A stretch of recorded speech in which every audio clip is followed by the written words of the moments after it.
You are a visual contaminant in a Michelin-starred environment, and frankly, you're lowering the prestige of this establishment by simply occupying a chair.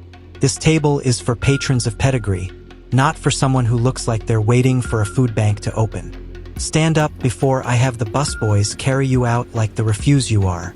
Dominic Thorne didn't just speak. He sneered with the venom of a man who believed a tuxedo was a suit of armor. He stood in the center of the classic main dining room of the Gilded Clove, an environment of suffocating opulence. Velvet-flocked wallpaper, silver-leafed crown molding, and a massive, tiered crystal chandelier that dripped with light over the white-clothed tables. Dominic stood with his arms crossed, his hands empty, staring with absolute disdain at the woman seated at table 4. The woman was Sienna Vane, a woman with deeply pigmented mahogany skin and a quiet authority that made the restaurant's gold-plated cutlery look cheap. She was dressed in a structured scarlet wool dress with a gold link belt. New outfit. "I have a confirmed reservation for one, Dominic," Sienna said, her voice a low, melodic resonance that seemed to vibrate the crystal glassware. "I'm here to review the signature menu. I suggest you bring the wine list instead of your prejudices." "Review the menu?"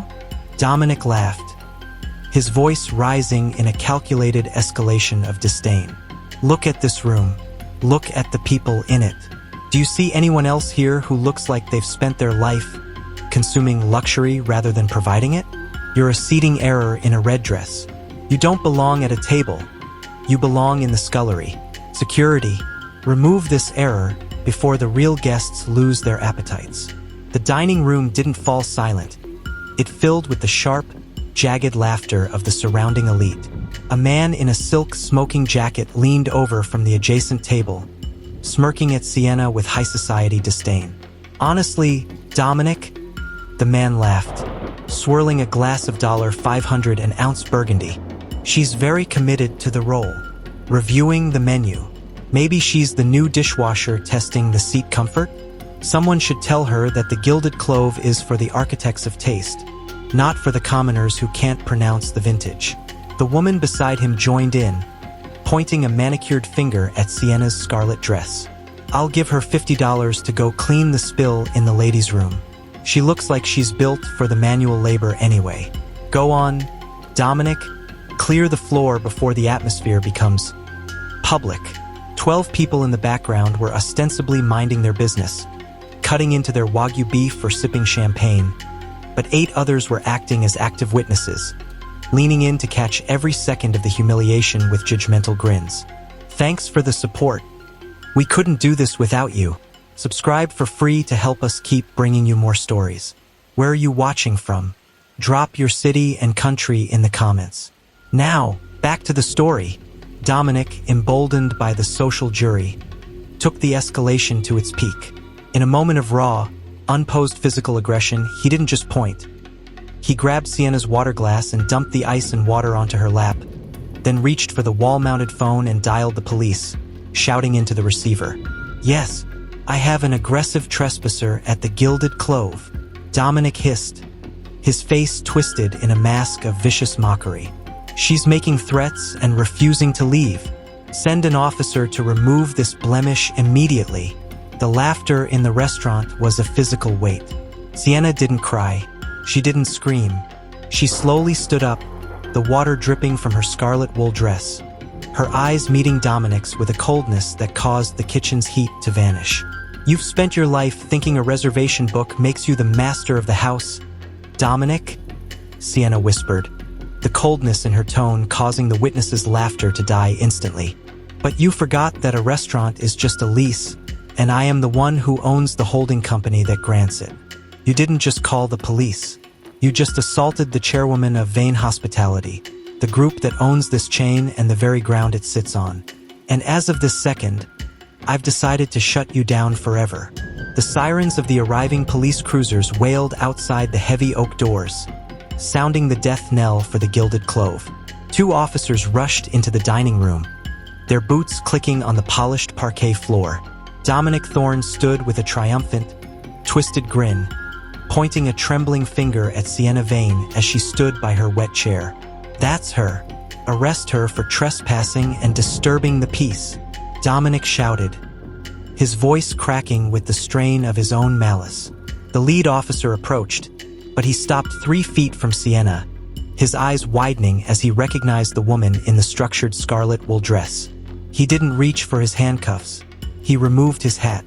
"Ms. Vane," the officer said, his voice dropping into a tone of profound respect.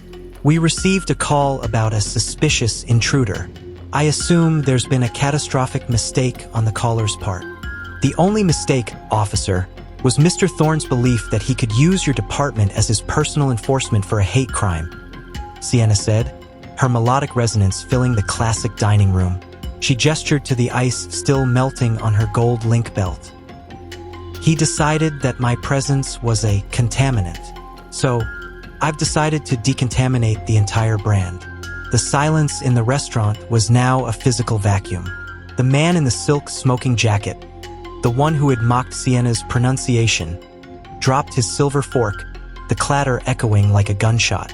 The 8 witnesses who had been howling with laughter were now frozen, their faces turning a ghostly shade of gray as they realized who they had just insulted. "Sienna, please." A man in a frantic tuxedo burst from the back office, Marcus Sterling, the CEO of the restaurant chain. He didn't look at Dominic. He fell into a deep bow before Sienna. "I was in the kitchen. I didn't know you were conducting the site audit today." "That's the problem, Marcus.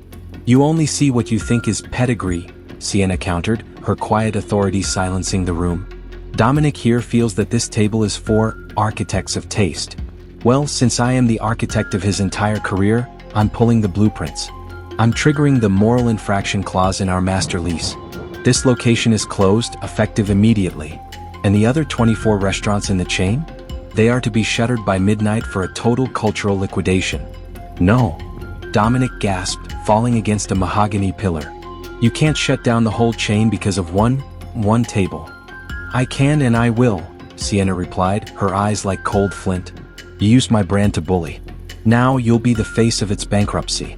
I'm blacklisting you from the National Hospitality Registry. You won't even be able to get a job flipping burgers in this zip code. And as for these guests..."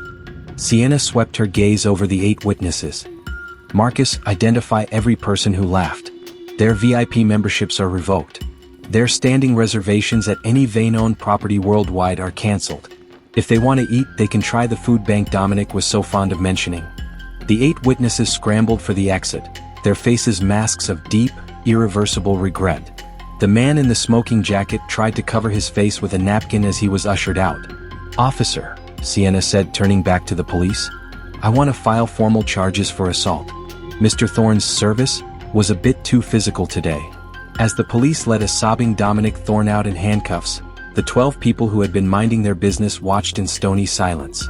The massive crystal chandelier above flickered once and went dark, the light of the gilded clove extinguished forever. Sienna Vane walked out of the restaurant, her scarlet dress still damp but her head held high. She hadn't just shut down a restaurant, she had erased a legacy of arrogance.